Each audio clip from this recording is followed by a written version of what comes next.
На странските компании кои работат во земјава се уште не им е исплатена државната помош која им следува. Од владата им соопштиле дека се доцнело поради изборите, но оние кои раководат со овие фирми во земјава велат дека ова се случува по прв пат и дека тоа не е добро за државата. Оно што сакам за државната помош да кажам дека оваа година прв пат имаме девијација. Заради изборите се уште не е исплатена државната помош.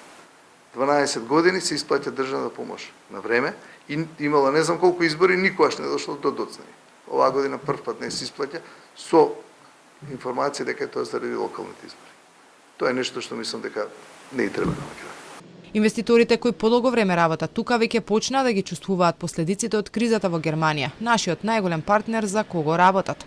Автомобилскиот пазар таму е во стагнација поради што се отвара простор за влез на кинески возила кои не се клиенти на инвеститорите кои работат во Македонија. Од Советот на странски инвестиции одамна предупредија дека ова ќе се случи.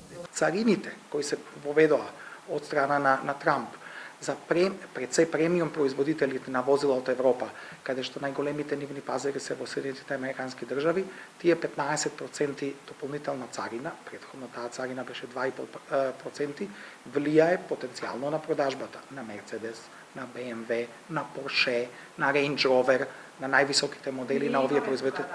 Имаме производи за тие компании.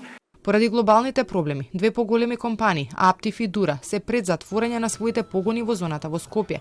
Некои пак одлучија да го намалат бројот на вработени, други да укинат смени. Секој самостојно се обидувал да се бори со кризата. Познавачите препорачуваат во ваква ситуација државата повеќе да се насочи кон задржување на фабриките кои се веќе тука, а помалку кон привлекување нови инвестиции.